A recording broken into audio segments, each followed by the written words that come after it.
മാതാപി ഗണപതിം ഭജേഹം വാരണാസിം വരപ്രദം ശ്രീ. ശരത്തിലിപ്പോൾ അറിയാത്ത ആരുമില്ല. അദ്ദേഹത്തിൻ്റെ ആ കമ്പോസിങ് രീതി, അത് അദ്ദേഹത്തിൻ്റെ ശാസ്ത്രീയത. അദ്ദേഹം ബാലമുരളീകൃഷ്ണൻ്റെ ശിഷ്യനാണെന്നാണ്. ശാസ്ത്രീയ സംഗീതം ആർക്ക് പഠിച്ചു തീർക്കാൻ കഴിയും? ഞാൻ അങ്ങോട്ട് വിടുക. ബീഭത്സത്തിനൊരു രാഗം, വീരത്തിനൊരു രാഗം, ഹാസ്യത്തിനൊരു രാഗം, ശാന്തത്തിനൊരു രാഗം, അത് 7 ദിവസം കണ്ടുപിടിച്ചിരുന്നില്ല. അങ്ങനെയാണ് സപ്തസ്വരങ്ങളുണ്ടായി. സാധാരണക്കാരനെ സംബന്ധിച്ച് എന്താണ് വേണ്ടത്? ഒരു പാട്ട് കേട്ടാൽ ആസ്വദിക്കണം. അതോടെ അദ്ദേഹത്തിൻ്റെ ജോലി തീർന്നു. മനുഷ്യൻ്റെ മനസ്സിൽ വരുന്ന സമാധാനമില്ലായ്മയെ ഒരു സ്വപ്പ സമയമെങ്കിലും ഈ സംഗീതം വഴി മാറ്റാൻ കഴിഞ്ഞാൽ സംഗീതം വിജയിച്ചു. സാറിന് ആലോചിക്കാനെങ്കിലും പറ്റുന്നുണ്ട്, നമുക്ക് എന്താണെന്ന് പോലും അറിയത്തില്ല. നമ്മുടെ കർണാടക സംഗീത ശാഖയിൽ സാറിൻ്റെ മനസ്സിൽ തങ്ങി നിൽക്കുന്ന കീർത്തനങ്ങൾ?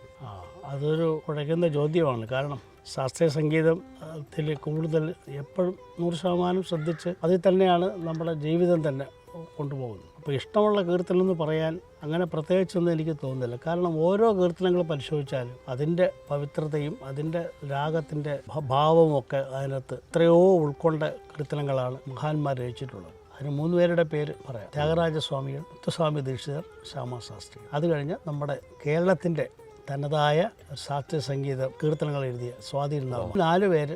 പക്ഷേ ഇതും വരും മാത്രമൊന്നുമല്ല.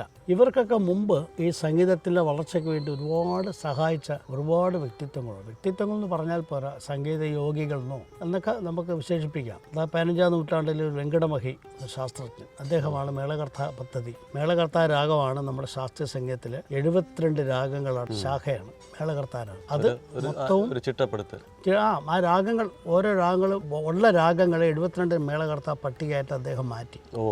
പ്രധാനപ്പെട്ട രാഗങ്ങൾ സംഗീതത്തിൽ 72 അതിൽ വെങ്കടമഹിയാണ് അതിന് നേതൃത്വം കൊടുത്തത് അന്ന്. അത് തന്നെയാണ് ഇപ്പോഴും നമ്മൾ തുടർന്നു കൊണ്ടുപോകുന്നത്. അതിനെ മാറ്റാൻ ആരെക്കൊണ്ടും കഴിയില്ല. പിന്നെ അതിൽ നിന്നും കുഞ്ഞു കുഞ്ഞു രാഗങ്ങൾ, ജന്യരാഗങ്ങൾ എന്ന് പറയുന്നത്, അത് ഏതാണ്ട് 34,000 ചില്ലുവാൻ രാഗങ്ങളുണ്ട്. അപ്പം ഞാൻ പറയുന്നത്, നിങ്ങളൊന്ന് ആലോചിക്കുക, ശാസ്ത്രീയ സംഗീതം ആർക്ക് പഠിച്ചു തീർക്കാൻ കഴിയും? ഞാൻ അങ്ങോട്ട് വിടുക. അപ്പോൾ ഇപ്പോൾ 34,848 എൻ്റെ ഓർമ്മയിൽ. 72 ഗുണം 484. ഒരു രാഗത്തിൽ നിന്ന് 484 രാഗം ഉണ്ടാകുമെന്നാണ് ശാസ്ത്രം പറയുന്നത്. എന്തുമാത്രം വിശാലമാണെന്നുള്ളത് നമ്മൾ ഊഹിക്കാൻ മുഴുവൻ കഴിയില്ല. നമ്മൾ ഒരു ജന്മം കൊണ്ടോ 10 ജന്മം കൊണ്ടോ തീരില്ല. അപ്പോൾ അങ്ങനെ ഒരു ശാസ്ത്രീയ സംഗീതം എവിടെയും ഉണ്ട്. നമ്മുടെ ശാസ്ത്രീയ സംഗീതത്തിൽ ഏത് ഭാവത്തിനും നവരസങ്ങൾ, നമ്മൾ നവരസങ്ങൾ എന്ന് പറയാറുണ്ട്, ആ നവരസങ്ങളിൽ മുഴുവനും പ്രകടിപ്പിക്കാൻ പറ്റുന്ന രാഗങ്ങൾ ആവശ്യം പോലെ ഈ നമ്മുടെ ശാസ്ത്രീയ സംഗീത ശാഖയിലുണ്ട്. മറ്റുള്ള സംഗീതത്തിലൊന്നും ഈ നവരസങ്ങൾ കുറവാണ്.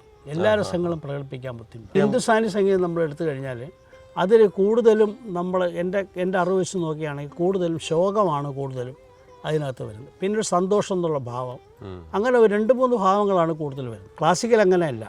ബീഭത്സത്തിനൊരു രാഗം, വീരത്തിനൊരു രാഗം, ഹാസ്യത്തിനൊരു രാഗം, ശാന്തത്തിനൊരു രാഗം, ഇങ്ങനെ നവരസങ്ങൾ 9 പ്രത്യേകം രാഗങ്ങളുണ്ട്.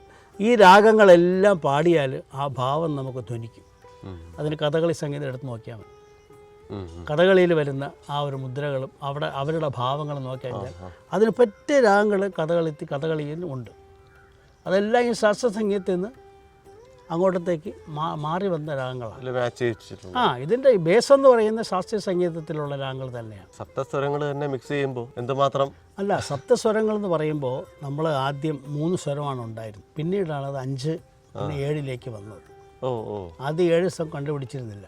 അതാണ് നമ്മൾ വേദകാലഘട്ടം നോക്കിക്കഴിഞ്ഞാൽ വേദങ്ങൾ എപ്പോഴും പറയുന്നത്, ഇപ്പോൾ നീസരി നീസരി നീതിസ നീസാരി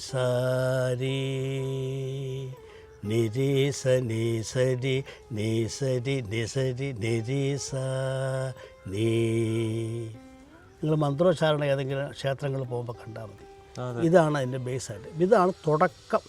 സംഗീതത്തിലെ ആരംഭ സ്വരങ്ങൾ കണ്ടുപിടിക്കും. സംഗീതം നമ്മുടെ എന്ന് ലോകം ഉണ്ടായോ അന്നോട്ട് സംഗീതം തുടങ്ങി, ശബ്ദം വന്നു തുടങ്ങി, നാദമൊക്കെ പിന്നീട് ഉത്ഭവിച്ചു. പക്ഷേ സ്വരങ്ങളുടെ ഉത്ഭവം ഈ 3 സ്വരങ്ങളിലാണ്. ഇതിൽ നിന്നാണ് പിന്നെ കാലക്രമേണ ആരാണ് കണ്ടുപിടിച്ചെന്നുള്ളതൊന്നും എനിക്ക് അത്രത്തോളം അറിവില്ല, ഉണ്ടോയെന്ന് അറിയില്ല. പക്ഷേ ക്രമേണ 7 സ്വരങ്ങളിൽ എത്തിയത് തുടക്കം ഈ നീസാരി 3 സ്വരങ്ങളിലാണ്. ഇത് നമ്മുടെ അമ്പലങ്ങളിൽ ആ പോകുമ്പോൾ ഈ കാരണം അത് പണ്ടത്തെ വേദങ്ങൾ ഉച്ചരിക്കുന്നത് ഈ ടൂണിലാണ്. അല്ല സാറത് പറഞ്ഞപ്പോൾ തന്നെ ഒരു ശ്രീകോലിനുള്ളിൽ നിന്ന് കേൾക്കുന്ന പോലെയാണ് എനിക്ക് അനുഭവപ്പെട്ടത്. ഫീൽ ചെയ്തില്ല. അതെ, അതാണ് ആ ഒറിജിനൽ ഫീല് തോന്നുന്ന ആ ഒരു നമുക്കത് അനുഭവമാണല്ലോ. അതാണ് ഞാനീ പറഞ്ഞത്. അങ്ങനെയാണ് സപ്തസ്വരങ്ങൾ ഉണ്ടായി. പിന്നെ സപ്തസ്വരങ്ങളിൽ നിന്നും സ്വരസ്ഥാനങ്ങളുടെ ബേസിൽ 12 സ്വരസ്ഥാനങ്ങളായും 16 സ്വരസ്ഥാനങ്ങളായും മാറി. അത് ക്രമേണ ഈ രാഗങ്ങളിൽ അഡാപ്റ്റ് ചെയ്തു. പിന്നെ ഇപ്പോൾ പുതിയ രാഗങ്ങളുണ്ടായി. പണ്ടത്തെ രാഗങ്ങളിൽ നിന്ന് എടുത്ത് പുതിയ രാഗങ്ങളല്ല, പണ്ടേ ഉള്ള രാഗങ്ങൾ തന്നെയാണ്. ആൾക്കാർ എത്രയോ മഹാന്മാർ കിണഞ്ഞ് പരിശ്രമിച്ചാണ് ഈ രാഗങ്ങൾ കണ്ടുപിടിച്ചെടുത്തത്. സാർ ഇതിപ്പം ഇൻഡിവിജ്വലായിട്ട് തന്നെ കണക്ക് പറയുന്നത് 34,800. സാർ അപ്പം ഇത് തമ്മിൽ കമ്പൈൻ ചെയ്ത് വരുമ്പോൾ തന്നെ ഇത് വെച്ചിട്ട് വേറെ അല്ല, ഒരു 100 രാഗം മനുഷ്യന് ഒരു ജന്മത്തിൽ പഠിച്ചാൽ മതി, വലിയ സംഗീതജ്ഞനായി. പിന്നെയാണ് ബാക്കിയുള്ള കാര്യം ചിന്തിക്കേണ്ടത്. പിന്നെ ഇതിനകത്ത് നമ്മുടെ ഈ സംവാദി വിവാദി എന്നൊക്കെ പറഞ്ഞ ഒരുപാട് ഘടകങ്ങളുണ്ട്. അതൊക്കെ സംഗീത തിയറി വശമാണ്, ഞാൻ അങ്ങോട്ടൊന്നും പോകുന്നില്ല. അതൊക്കെ സംഗീതം ഇപ്പോൾ ഐച്ഛിക വശമായിട്ട് എടുക്കുന്ന കുട്ടികൾ പഠിക്കേണ്ടതാണ്. സാധാരണക്കാരനെ സംബന്ധിച്ച് എന്താണ് വേണ്ടത്? ഒരു പാട്ട് കേട്ടാൽ ആസ്വദിക്കണം, അതോടെ അദ്ദേഹത്തിൻ്റെ ജോലി തോന്നും, അല്ലേ? ഗാനം എന്തിനുള്ളതാണ്? ആസ്വദിക്കാൻ. ഇതിൻ്റെയൊക്കെ മുഖ്യ ഉദ്ദേശം എന്ന് പറയുന്നത് മനുഷ്യൻ്റെ മനസ്സിൽ വരുന്ന വേദനകളെ, മനുഷ്യൻ്റെ മനസ്സിൽ വരുന്ന സമാധാനമില്ലായ്മയെ ഒരു സ്വപ്പ സമയമെങ്കിലും ഈ സംഗീതം വഴി മാറ്റാൻ കഴിഞ്ഞാൽ സംഗീതം വിജയിച്ചു. ഒരു തെറാപ്പിയാണ്. ബാക്കി ഈ രാഗങ്ങളുടെ അതൊക്കെ വേറെ ലെവലാണ്, അങ്ങോട്ടെങ്കിലും പോട്ട. ഒരു സാധാരണക്കാരന് ഇപ്പോൾ ഹംസധ്വനി എന്ന് പറയുന്ന രാഗം അറിയണമെന്നൊന്നുമില്ല ആസ്വദിക്കാൻ.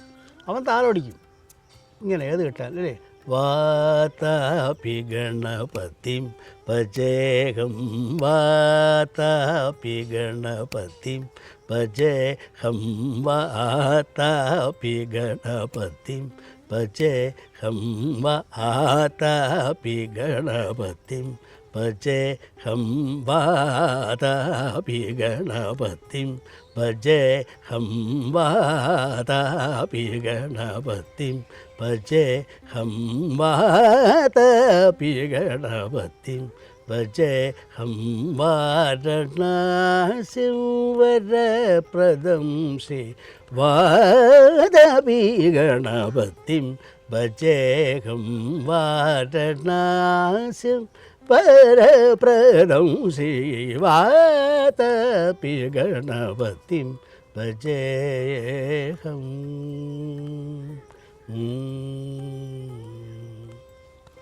ഈ ഒരു ഹംസധ്വനിയിലുള്ള മുത്തുസ്വാമി ദീക്ഷ എഴുതിയൊരു പാട്ടാണ്. ഇത് പാടാതെ ഞാനൊക്കെ ഉത്സവ സംഗീതം കച്ചേരി നടത്തിക്കൊണ്ടിരിക്കുമ്പോൾ എന്തെങ്കിലും അബദ്ധവശാൽ ഇതിന് പകരം വേറൊരു കീർത്തനം പാടിപ്പോയാൽ ജനങ്ങൾ അവസാന സമയത്ത് തുണ്ടുവരും, വാതാപി പാടിയില്ലല്ലോ. അതെന്താ പറയാൻ കാര്യം? അത്രത്തോളം മനസ്സിൽ പതിഞ്ഞുപോയി. അതുകൊണ്ട് നമ്മൾ ജനങ്ങൾ ഒന്നും പറയാൻ പറ്റില്ല. ജനങ്ങളുടെ ആഗ്രഹത്തിൽ നമ്മൾ പാടി അവസാനമൊക്കെ വാതാപി പാടി ചരിത്രങ്ങളുണ്ട് എൻ്റെ കച്ചേരി. കേൾവി എന്ന് പറയുന്നൊരു വലിയൊരു ഘടകമാണ്. അത്രയും ഇപ്പോൾ സാറ് വാതാപി പാടി, അപ്പോൾ അത് ചിലപ്പോൾ അതിൻ്റെ ശാസ്ത്രീയത അറിഞ്ഞുകൊണ്ട് പറയുന്നതല്ല അവർ. അതിനൊരു ഓളം ആ പാട്ട് മാത്രമല്ല, ധാരാളം സംഗീതജ്ഞർ സ്ഥിരമായി പാടി. ദാസേട്ടൻ്റെ കച്ചേരി എവിടെ പോയാലും ഈ വാതാപി സ്ഥിരമായിട്ട് ദാസേട്ടൻ പാടും. തുടക്കവാദം ഒരു വർണ്ണമോ എന്തെങ്കിലും പാടിയിട്ട് വാതാപി പാടുമായിരുന്നു. കാരണം ഈ വാതാപി പാടി ജനങ്ങളിലേക്ക് കൂടുതൽ വാതാപി എത്തിച്ചതും ദാസേട്ടനാണെന്നാണ് എനിക്ക് പറയാനുള്ളത്. കച്ചേരികളിൽ ക്ഷീരസാഗര ശയന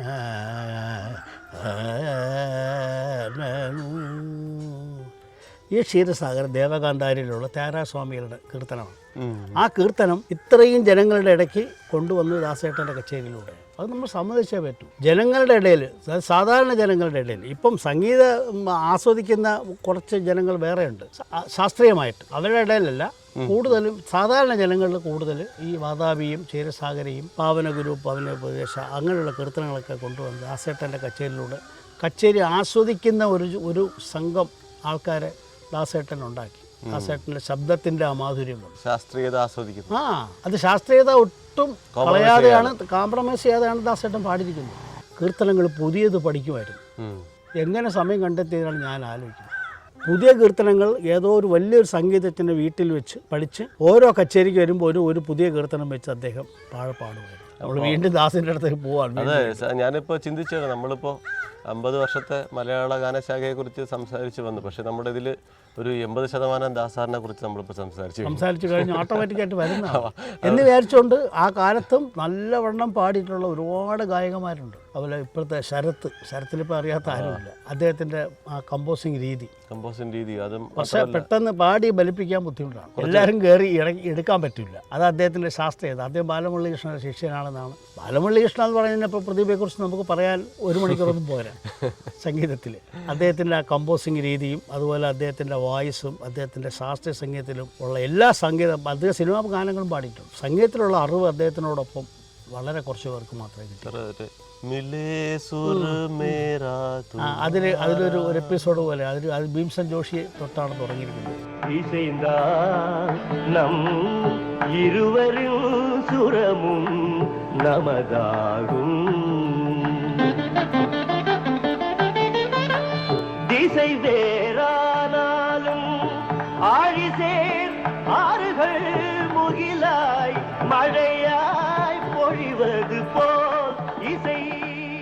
ആ ശബ്ദവും നമ്മൾ ആലോചിച്ചിട്ട് കാര്യമില്ല. അദ്ദേഹത്തിൻ്റെ ശബ്ദവും അദ്ദേഹത്തിൻ്റെ സംഗീതത്തിലുള്ള അറിവും അദ്ദേഹം ചെയ്തിട്ടുള്ള കൃതികൾ, അദ്ദേഹത്തിൻ്റെ തില്ലാനകളൊക്കെ നമുക്കൊന്ന് തൊടാൻ തന്നെ കുറച്ച് പ്രയാസമാണ്. ബാലമുരളി സാറിൻ്റെ ഒരു ശബ്ദം ഒരു വെറൈറ്റിയാണ്. ആ ശബ്ദം ഇഷ്ടപ്പെടുന്നത് എന്തുകൊണ്ട് ശബ്ദം മാത്രമല്ല, അദ്ദേഹത്തിൻ്റെ അറിവും കൂടെ ആ ശബ്ദത്തിലോട്ട് വരികയാണ്. രണ്ടും കൂടെ വരുമ്പോൾ നമ്മൾ ഇഷ്ടപ്പെടും. ഗാംഭീര്യം, വല്ലാത്തൊരു ഗാംഭീര്യമുള്ളൊരു ശബ്ദം. എവിടെ 3 സ്ഥായിനും സുഖമായിട്ട് ശരീരം പോകും. 3 സ്ഥായിയുണ്ട്. മനുഷ്യന് സ്ഥായി എന്ന് പറയുമ്പോൾ 2 സ്ഥായിയാണ്. അതായത് താഴത്തെ പഞ്ചമം തൊട്ട് ഷഡ്ജം വരെയും, ഷഡ്ജം തൊട്ട് മധ്യസ്ഥായി പഞ്ചമം, താരസ്ഥായി ഷഡ്ജം, അതിൻ്റെ മേൽസ്ഥായി പഞ്ചമം വരെ സാധാരണ ശരീരം പോകുള്ളൂ എല്ലാവർക്കും. അതിൽ കൂടുതൽ പോകുക എന്ന് പറയുന്നത് ശബ്ദത്തിന് അത്രയും ക്വാളിറ്റിയും അത്രയും പവറും ഉള്ള അത് ദാസേട്ടനും പോകും. ബേസും പോകും, ടോപ്പും ഒരുപോലെ പോകും. അതുപോലെ പോകുന്ന ഒരാളാണ് ബാലമുരളീകൃഷ്ണൻ. വോയിസ് കൺട്രോൾ, അത്രയും നമുക്ക് ആ വോയിസ് കൺട്രോളിനെ കുറിച്ചൊക്കെ നമ്മൾ ആലോചിക്കാനേ പറ്റില്ല.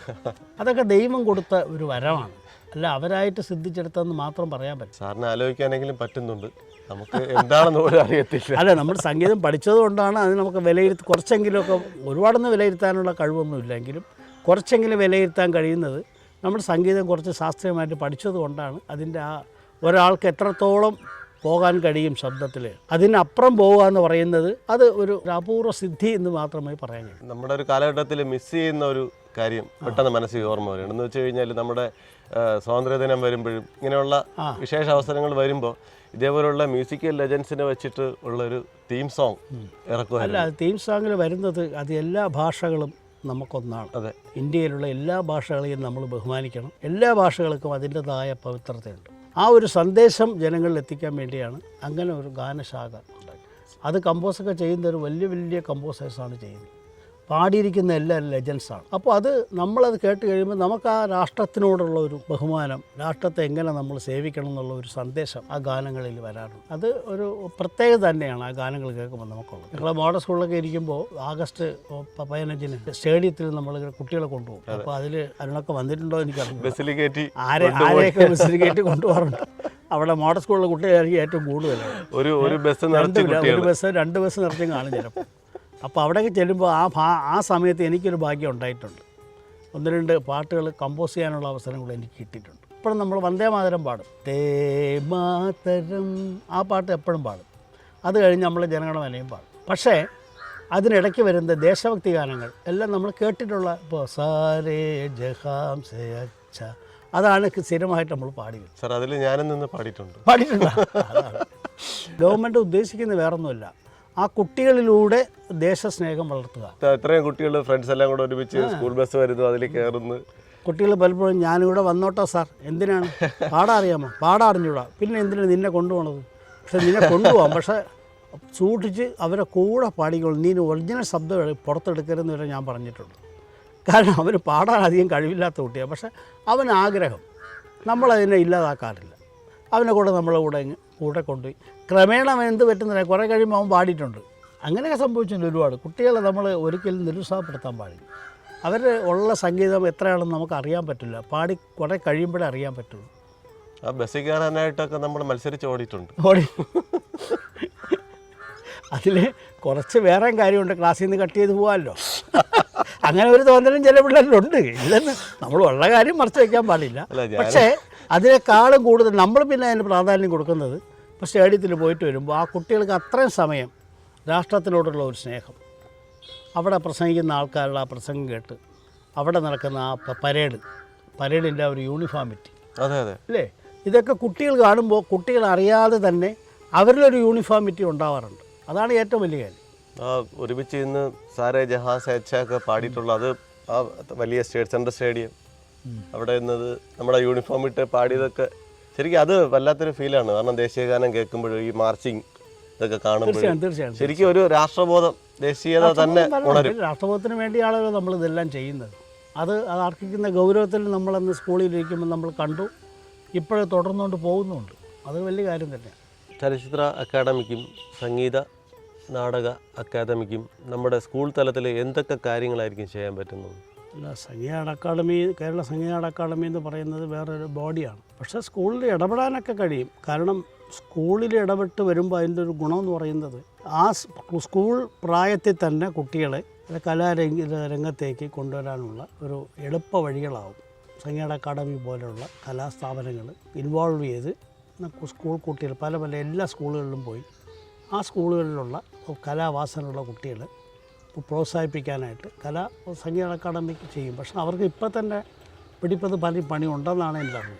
കാരണം ഒരുപാട് കാര്യങ്ങൾ ചെയ്യുന്നില്ല എന്ന് പറയുന്നില്ല. പക്ഷേ ഇതുകൂടെ ശ്രദ്ധിച്ചാൽ നമ്മളെപ്പോഴും പ്രായമായവരുടെ അടുത്ത് നമ്മൾ കൂടുതൽ ഇൻവോൾവ്മെൻറ്റ് ചെയ്യുന്നതിനേക്കാളും അടുത്ത തലമുറകളിൽ നമ്മൾ ചെയ്തു വരുമ്പോൾ ഭാവിയിൽ നല്ല കലാകാരന്മാരെ മുമ്പോട്ട് കൊണ്ടുവരാൻ ചെറിയ പ്രായത്തിൽ തന്നെ കുട്ടികളൊന്ന് മോൾഡ് ചെയ്ത് എടുക്കാൻ പറ്റിക്കഴിഞ്ഞാൽ ഏറ്റവും നല്ലതായിരിക്കും സാർ തന്നെ നേരത്തെ അഭിപ്രായപ്പെട്ടു. അതുകൊണ്ടാണ് ഞാൻ ഇത് ഒന്ന് ചോദിച്ചത്. പ്രൈമറി തലത്തിൽ മുതൽ എന്തെങ്കിലും ചെയ്ത് കഴിഞ്ഞാൽ ബെറ്റർ ആയിരിക്കുമല്ലോ എന്ന് ചിന്തിച്ചിട്ടാണ് ഇത് പറഞ്ഞത്. അല്ല, മാത്രമല്ല അതിൽ നിന്ന് വേറൊരു ഉപയോഗം കൊണ്ടുണ്ട് അവർക്ക്. അവരുടെ സ്വഭാവ രൂപീകരണങ്ങളിലും അവർ കലയുമായിട്ട് അടുപ്പിക്കാനും അവരിലുള്ള കലാവാസനകളെ കൂടുതൽ പ്രൊജക്റ്റ് ചെയ്ത് കൊണ്ടുവന്ന് കഴിഞ്ഞാൽ എല്ലാവരും ഈ എൻജിനീയറിങ്ങിൻ്റെ ഡോക്ടറിൻ്റെ പിറകെ പോകില്ല. അതിന് കഴിവുള്ള കുട്ടികൾ അവിടെ പൊയ്ക്കോട്ടെ. കലാവാസനയുള്ള കുട്ടികൾ കൂടുതൽ സെലക്ട് ചെയ്ത് പലപ്പോഴും 9ാം ക്ലാസ് കഴിഞ്ഞാൽ ഈ കുട്ടികൾ പലരും അവരുടെ കലകൾ നിർത്തിവെക്കുന്ന ഒരു സംവിധാനം കേരളത്തിലുണ്ട്. അത് കാരണം അവർ പറയുന്നത് ഇപ്പോൾ പാട്ട് പഠിച്ചാൽ എന്താ ഉപയോഗം, സ്കൂളിൽ അധ്യാപകനായിട്ട് ജോലി കിട്ടുന്നില്ല, വേറെ എവിടെയും കിട്ടുന്നില്ല. അപ്പോൾ സ്ഥിര വരുമാനം കിട്ടാത്തത് കൊണ്ട് പല കുട്ടികളും അങ്ങനെ ജോലി കിട്ടാൻ സാധ്യതയുണ്ടെന്ന് പറഞ്ഞ് പലയിടത്തും പോകുന്നതാണ്. പക്ഷേ ജോലി കിട്ടുന്നുണ്ടോ എന്നുള്ള കാര്യം രണ്ടാമത്തെ ചോദ്യം. അവരിൽ ഉള്ളത് കലയാണ്. അപ്പോൾ കലയ്ക്കായിരിക്കും കൂടുതൽ പ്രാധാന്യം ചെയ്തെടുക്കേണ്ടത്. പക്ഷേ അതിനൊരു ഒരു സാഹചര്യം ഇപ്പോൾ അടുത്ത കാലത്ത് നമ്മുടെ സർക്കാർ ഇവിടെ ഇപ്പോൾ കുറച്ച് മ്യൂസിക് ടീച്ചേഴ്സിനെ പോസ്റ്റ് ചെയ്തിട്ടുണ്ട്. അത് ഒരു നല്ലൊരു സംരംഭമായിട്ടാണ് എനിക്ക് തോന്നുന്നത്. കുറേ കാലം ഈ പോസ്റ്റിംഗ് ഇല്ലായിരുന്നു. അപ്പോൾ ഇപ്പോൾ ആൾക്കാർ കൂടുതൽ സംഗീത കോളേജുകളിലൊക്കെ പഠിക്കാൻ വരുന്നുണ്ട്. കാരണം ഈ ഒരു കാര്യം തുടർന്നു പോകും. മാത്രമല്ല ഈ കലാ വിദ്യാഭ്യാസത്തിന് പുതിയ പുസ്തകങ്ങളൊക്കെ ഇറങ്ങി തുടങ്ങി. ഗവൺമെൻറ്റിൽ നിന്ന് പുസ്തകങ്ങൾ ഇറക്കി ആ പുസ്തകം നോക്കിയിട്ട് കുട്ടികളെ കല പഠിപ്പിക്കണം എന്ന് പറഞ്ഞ സിസ്റ്റം വന്ന് ഇപ്പോൾ പുസ്തകങ്ങൾ ഇറക്കിയിട്ടുണ്ട്. എൻ്റെ ഒരു ശിഷ്യ കൂടെ അതിലൊരു അംഗമാണ് ഡോക്ടർ പാർവതി. വളരെ വർക്ക് ചെയ്യുന്നുണ്ട് ആ കുട്ടി. അപ്പോൾ ഞാനും ഒരിക്കൽ എന്നെ ഗസ്റ്റായിട്ട് വിളിച്ചോട് ഒരു ദിവസം. ഞാൻ പോയപ്പോഴാണ് അവർ വർക്കിനെ കുറിച്ച് മനസ്സിലായത്. ഒരുപാട് ടീച്ചേഴ്സ് അതാത് കലകളെന്ന് പറയുമ്പോൾ സംഗീതം മാത്രമല്ല, സംഗീതം, ചിത്രമെഴുത്ത്, അതുപോലെ നൃത്തം തുടങ്ങിയുള്ള സകല കലകളും വെച്ച് പ്രത്യേകം പുസ്തകം ഇറക്കി അതിന് വിദ്യാർത്ഥികൾക്ക് മാർക്ക് കൊടുക്കുന്ന ഒരു സംവിധാനം ഉണ്ടായിട്ടുണ്ട്. അങ്ങനെ വരുമ്പോൾ എന്തെന്ന് പറഞ്ഞാൽ കലകളിൽ പ്രാവീണ്യമുള്ള കുട്ടികൾ കൂടുതൽ അത് പഠിക്കാൻ ശ്രമിക്കുമ്പോൾ നാളെ ഇതിന് പോസ്റ്റിംഗ് വേണം. മ്യൂസിക് സംഗീത അധ്യാപകനോ അല്ലെങ്കിൽ ഡാൻസ് അധ്യാപകനോ അല്ലെങ്കിൽ ചിത്രകല അധ്യാപകനോ ഒരു എംപ്ലോയ്മെൻറ്റ് എന്ന രീതിയിൽ എൻവയോൺമെൻറ്റ് സ്കൂളിൽ കിട്ടിയേ പറ്റൂ. അപ്പോൾ നാളത്തെ വരുന്ന സർക്കാരുകൾ കൂടുതൽ മ്യൂസിക് പോസ്റ്റ് അനുവദിക്കും. അതൊരു നല്ലൊരു സംരംഭമായിട്ടാണ് എനിക്ക് തോന്നുന്നത്. അതായത് പണ്ട് ഞങ്ങളൊക്കെ പഠിപ്പിക്കുന്ന കാലത്ത് സിലബസ് ഇല്ല. സിലബസ് ഞാൻ ഉണ്ടാക്കിയിട്ടുണ്ട്, എനിക്ക് പഠിപ്പിക്കാൻ. അങ്ങനെ എത്ര പേരുണ്ടാക്കും? പലരും മെനക്കെടില്ല. ആരും കുറ്റം പറഞ്ഞിട്ട് കാര്യമില്ല. എനിക്ക് പഠിപ്പിക്കാൻ പ്രത്യേക സിലബസ് ഉണ്ടാക്കി ഞാൻ പഠിപ്പിച്ചിട്ടുണ്ട് കുട്ടികൾ. പക്ഷേ അതുപോരാ, കോമൺ ആയിട്ട് എല്ലാ സ്കൂളുകളിലും ഒരേപോലെ കലാവിദ്യാഭ്യാസം നടത്തണമെന്ന ഉദ്ദേശത്തിൽ ഇപ്പോൾ സർക്കാർ തുടങ്ങിയിട്ടുള്ള അതിൻ്റെ വർക്കുകൾ നടക്കുകയാണ്. അത് പൂർത്തീകരണത്തിലേക്ക് പൊയ്ക്കൊണ്ടിരിക്കുകയാണെന്ന് അറിഞ്ഞ് വളരെ സന്തോഷമായൊരു കാര്യമാണ്.